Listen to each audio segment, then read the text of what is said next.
sabi.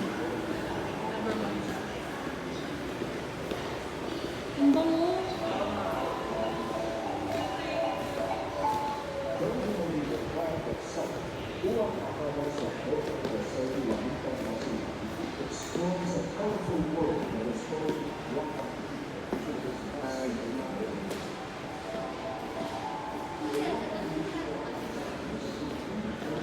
Silakain ko muna ng mga damit. O, nandiyan lola ko. Baka ikaw ka mo yan.